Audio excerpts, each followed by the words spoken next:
For countless years, people have used silver and gold as their primary currency. And over those years, some of it was lost, stashed, or otherwise taken and hidden from history. These are the stories of America's buried treasures in your neck of the woods. Today's treasure tale takes us to San Juan County, New Mexico, for the story of 17 tons of gold ingots buried on a forgotten mesa. This story is from the book The Silver Madonna and Other Tales of America's Greatest Lost Treasures by W.C. Jameson. One of the largest caches of gold in the history of the United States is located on a mesa in a remote portion of the desert in San Juan County, in the Four Corners region of northwestern New Mexico. During the mid-1930s, approximately 17 tons of gold were flown in several trips to this region from deep in Mexico. The gold was delivered to and buried at the top of an isolated flat-top mountain, where it was to be held until certain economic circumstances materialized. When such circumstances were not forthcoming, the parties involved in the caching of this incredible fortune were forced to abandon the site, never to return. According to all available information, the gold is still there. The principal difficulty related to locating and recovering it is determining which mesa is the correct one. If found, the value of the gold would equal that of the treasury of a mid-sized nation. During the summer of 1933, William C. Elliott received an odd telegram at the office of the small crop dusting service he owned and operated in Midvale, Utah, a few miles south of Salt Lake City. The telegram was from a man named Don Leon Trabuco, and it was an invitation for Elliott to fly to a small landing strip near Kirtland, New Mexico, for a meeting. Elliott, who was known as Wild Bill amongst his pilot friends, had never heard of Don Trabuco, but the message informed him that he would be paid $2,500 for his troubles. He was also instructed to tell no one of the arrangement. The message carried neither information regarding the subject of the meeting, nor an explanation as to why Elliott was selected to attend. Elliott was more than qualified as a pilot. A native of Salt Lake City, he had been employed as a stunt flyer for a circus, at one time owned a charter service, and was currently working as a crop duster, helping Utah farmers fight the plague of cricket that was devastating much of the state's agricultural productivity. Having never made much money at his flying enterprises, Elliott was lured by the large fee and agreed to make the 700-mile round trip. 2 days later, Elliott landed at the tiny Kirtland airstrip. As he was climbing out of his plane, he noticed a tall man in a dark suit walking toward him. The man was a Mexican. Without speaking, he handed Elliott a typed note. It was from Don Trabuco and carried instructions to meet him at the Kirtland Hotel. The Mexican motioned the pilot towards a waiting automobile.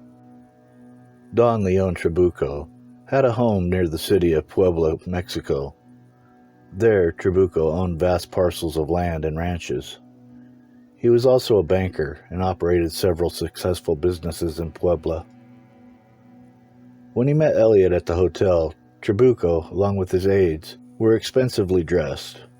All were very polite, and all spoke English as though they had been educated in the United States.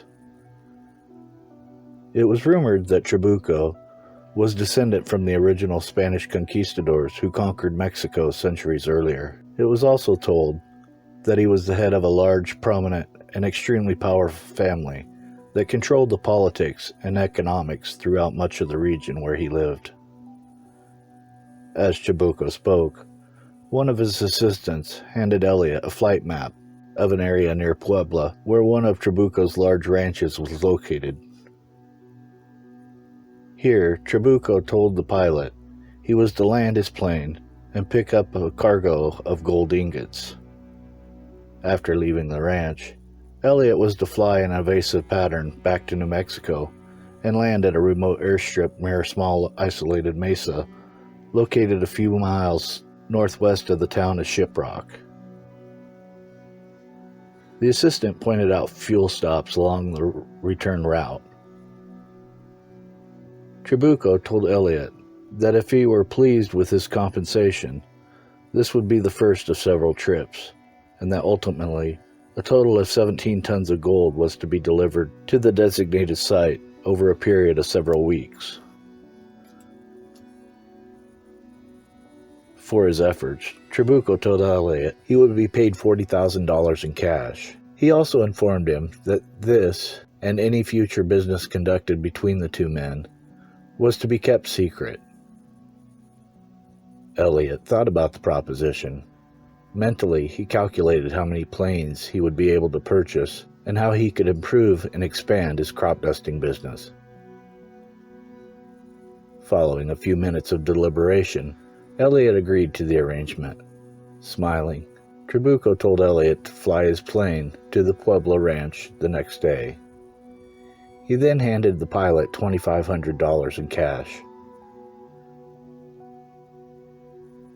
Late afternoon the following day, Elliot landed his plane and pulled to a stop at the end of a short landing strip near the Trabucco Ranch house in Mexico. Within seconds, a number of uniformed guards carrying machine guns met him and instructed him to stand to one side while they monitored the loading of a number of heavy gold ingots into the plane by 3 laborers. This done, Elliot was shown his quarters and fed dinner. The next morning after breakfast, Elliot took off and flew the prescribed route back to New Mexico. During the 1930s, eluding the Border Patrol and other law enforcement authorities was a simple task.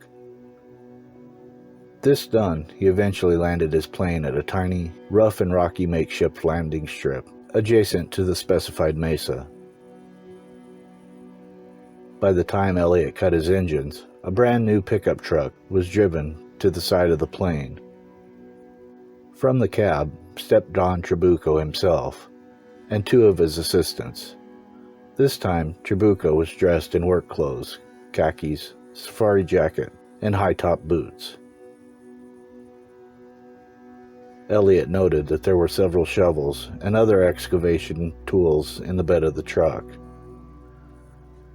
Elliot was ordered to stand several yards away from the plane as the 2 assistants unloaded the gold and placed it in the back of the truck.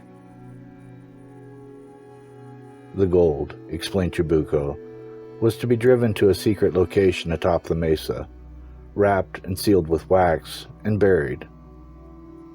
Trabucco informed Elliot he would be contacted within the next few days regarding the next pickup and delivery of gold. The 2 men shook hands. As Elliot took off and made the turn to head back to Midvale, he observed the vehicle carrying the gold ingots, laboring up a narrow and switchbacking rock and dirt road that led up the steep incline towards the top of the mesa. During the next several weeks, Elliot made a total of 16 trips to Puebla and back. He estimated he had transported a total of 350 gold ingots, each of which he guessed weighed 100 pounds. Elliot grew curious about where the gold was being buried atop the mesa. After his plane was unloaded, following one of his deliveries, he took off and circled the mesa twice as he gained altitude, eventually orienting his Cessna in a northwesterly direction towards Midvale and home. As the plane approached the mesa from the southeast, Elliot cut the engines and glided over the flat-surfaced landform in search of Trabucco's pickup truck. Gazing out the window, he finally spotted it near the western edge of the mesa. Even from this high altitude, he could see 3 men excavating what appeared to be a shallow trench. When Elliot made his final delivery, he was invited to another meeting with Trabucco at the Kirtland Hotel. There, he was paid the $40,000 in cash that was promised. He was also informed by Trabucco that in the event that the gold was eventually sold at a specified profit in the future, he would be given a significant bonus. For the next several years, Elliot kept up with the rising and falling of prices of gold and observed that the state's expectations of Don Trabuco were never met. Elliot was disappointed, for he looked forward to the bonus he thought he would receive. One evening, Elliot was reading the newspaper when he spotted an article that described how Don Leon Trabuco and several other prominent Mexican businessmen had been charged with corruption and conspiracy to murder. They were tried, found guilty, and sent to prison. For the next several months, Elliot attempted to keep himself informed of the situation in Mexico and occasionally received news that was provided by contacts he had in the area. One evening, on returning home from a crop dusting job, he received the news that Don Trabuco had died in prison. Elliot was convinced that the 17 tons of gold he delivered to the landing strip at Kirkland was still buried atop the remote mesa. He was determined to travel to the area and retrieve it for himself at the first available opportunity. Time passed, and opportunities were not forthcoming. Elliot's newly expanded crop dusting business, along with a charter flying service he started, was making significant profits and kept him busy. As a result, he found it difficult to leave long enough to attempt to retrieve the gold. Years passed and World War II broke out. The patriotic Elliot enlisted in the United States Army Air Corps. With his flying experience, he was sent immediately to the war theater in England. In December 1944, Elliot was reported missing in action. 2 months later, it was discovered that his plane had been shot down. He and his co-pilot were killed. As far as can be determined, by 1950, all of the principals involved in caching the 17 tons of gold atop the isolated mesa in northwestern New Mexico were either dead or far away in Mexico. According to some people, who Elliot took into his confidence and told about the massive treasure, it likely still lies atop the mesa, buried in a shallow trench.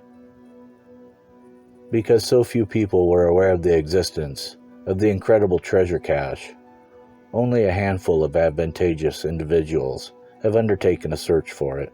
All were unsuccessful. The mesa found in northwestern New Mexico are rarely, if ever, visited and explored. Elliot left no notes or maps related to the treasure, apparently trusting everything to memory. Most of the information about this multi-million-dollar cache came from sparse information that Elliot shared with a small number of friends. What is known is that while the mesa that houses fabulous treasure is not the largest in the area, it still covers hundreds of acres. Other than that, the only other concrete information available is related to the fact that the treasure is still buried on the western end. In closing, one tip to finding this treasure: maybe Google Earth or some other satellite service to find what would have been the airstrip used to fly the gold into the country. You may also be able to find the trail that the truck drove in order to get to the top of the mesa. Just remember, once you're up there, it's the western side where the gold was buried in a small trench. Good luck, happy hunting, keep on digging it.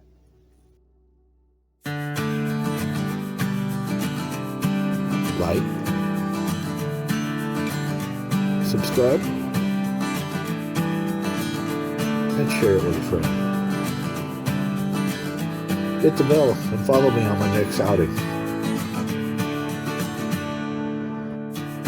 Good luck, happy hunting, keep on digging it. For even more to explore, check out these other videos.